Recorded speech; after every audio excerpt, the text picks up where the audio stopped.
Nais ng Malacanang na maitalaga na si Deputy Director General Alan Purisima bilang hepe ng Philippine National Police. Pero sa Marso pa sa susunod na taon, magre-retiro ang kasalukuyang hepe na si Director General Nicanor Bartolome. Tila nakahanap naman ng solusyon ng palasyo. Nakatutok si June Veneracion. Sa press con sa Camp Crame kanina, nasa kanan ni DILG Secretary Mar Rojas si PNP Chief Nicanor Bartolome. Sa kaliwa naman niya, ang sinabi niyang susunod na PNP Chief na si Police Deputy Director General Alan Purisima. Pero tila masalimuot ang sitwasyon niya na Bartolome at Purisima. Si Bartolome, sa Marso pa ang mandatory retirement. Pero gusto na ng palasyo na maitalaga na si Purisima para hindi daw maapektuhan ang paghahanda ng pulisya sa eleksyon.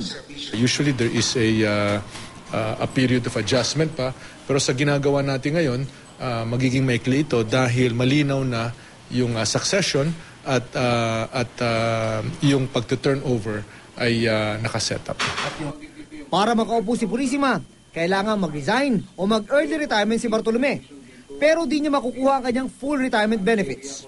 Kaya ang pwedeng solusyon kung talagang iuupo na si Purisima ay ilagay sa non-duty status si Bartolome. Ibig sabihin, bahagi pa rin siya ng police organization pero naghihintay na lang ng retirement date pero wala ng assignment. At batay sa sinabi ni Rojas kanina, tila ganito nga ang mangyayari. Yung pagka-NDS is para umaandar pa rin, pumapatak pa rin yung time in service nang sa ganun sa pag-calculate ng kanyang retirement pay, it will be as of March, nakakompleto siya. At hanggang hindi nagre-retiro si Bartolome, si Purisima mananatili ang ranggong 3-star Police General.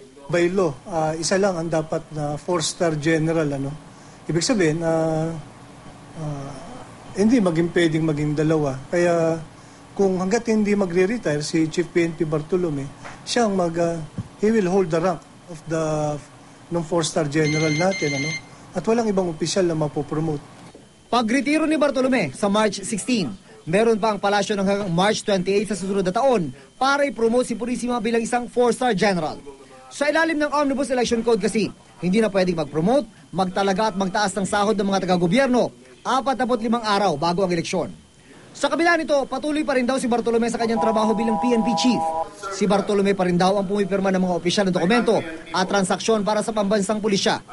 Matatanda ang nauna ng sinabi ni Pangulong Aquino na gusto niyang umupo bilang DILG Undersecretary si Bartolome. Pero biglang nagbago ang isip ng Pangulo at sinabing binibigyan niya ng free hand si Rojas na mamili ng kasama.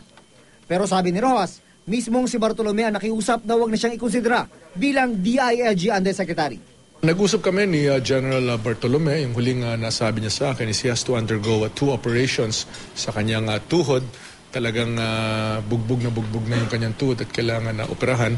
Hindi pa malaman kung simultaneous ito or sequential, kaya hindi na muna siya nagpapasama sa listahan. June Veneracion, Nakatutok, 24 Oras.